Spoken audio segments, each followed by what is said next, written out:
ಪರಿಚಯ ಮಾಡಿಕೊಡ್ರಿ. ನಮ್ಮ ಹೆಸರು ಲೋಹಿತ್ ಅಂತ, ಇಲ್ಲೇ ಉದ್ರಿ ಹೋಗ್ತಾರೆ. ಇದೇ ಇವ್ರು ಕ್ರಿಯೋಜನ್ ಕಂಪ್ನಿಯಿಂದ ಗೊಬ್ಬರ ಬಳಸ್ತಾ ಇದ್ದೀವಿ. ನಾವು 1 ವರ್ಷದಿಂದ ಗೊಬ್ಬರ ಬಳಸ್ತಾ ಇದ್ದೀವಿ. ಇವರೇ ರಮೇಶ್ ಅವರು ಮಾರ್ಗದರ್ಶನದಲ್ಲಿ ಬೆಳೆಸ್ತಾ ಇದ್ದೀವಿ.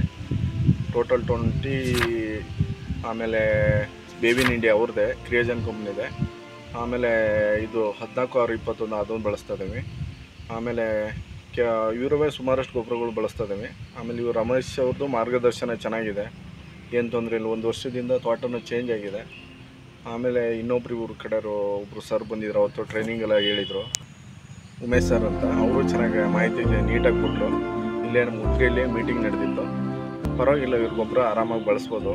ಹೋದ ವರ್ಷಕ್ಕೂ ಈ ವರ್ಷಕ್ಕೂ ಅಡಿಕೆ ಇಳುವರಿ ಚೇಂಜ್ ಆಗ್ತಾಯಿದೆ. ತೋಟನೂ ಒಂಥರ ಲಕ್ಷಣ ಆಗಿದೆ, ಚೆನ್ನಾಗಿದೆ ಗೊಬ್ಬರ. ಕ್ರಿಯೋಜನ್ ಕಂಪ್ನಿ ಯಾರೇ ಬಳಸಿದ್ರು ಬಳಸ್ಬೋದು. ನಿಮಗೆ ಹೆಚ್ಚಿನ ಮಾಹಿತಿ ಬೇಕಂದರೆ ಇಲ್ಲೇ ರಮೇಶ್ ಅವರು ಇದ್ದಾರೆ, ಇವ್ರ ಮೊಬೈಲ್ ನಂಬರ್ ಇರುತ್ತೆ.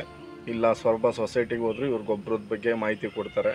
ಮಣ್ಣು ಟೆಸ್ಟಿಂಗ್ ಎಲ್ಲ ಮಾಡಿಸಿದ್ರು, ಇವರೇ ಚೆನ್ನಾಗಿ ಮಾಡಿಸಿದ್ರು. ಯಾವುದೇ ರೀತಿ ತೊಂದರೆ ಇಲ್ಲ, ಬಳಸ್ಬೋದು. ಎಲ್ಲ ರೈತರು ಬಳಸ್ಬೋದು, ಏನು ತೊಂದರೆ ಇಲ್ಲ. ನಮಸ್ಕಾರ ಸರ್.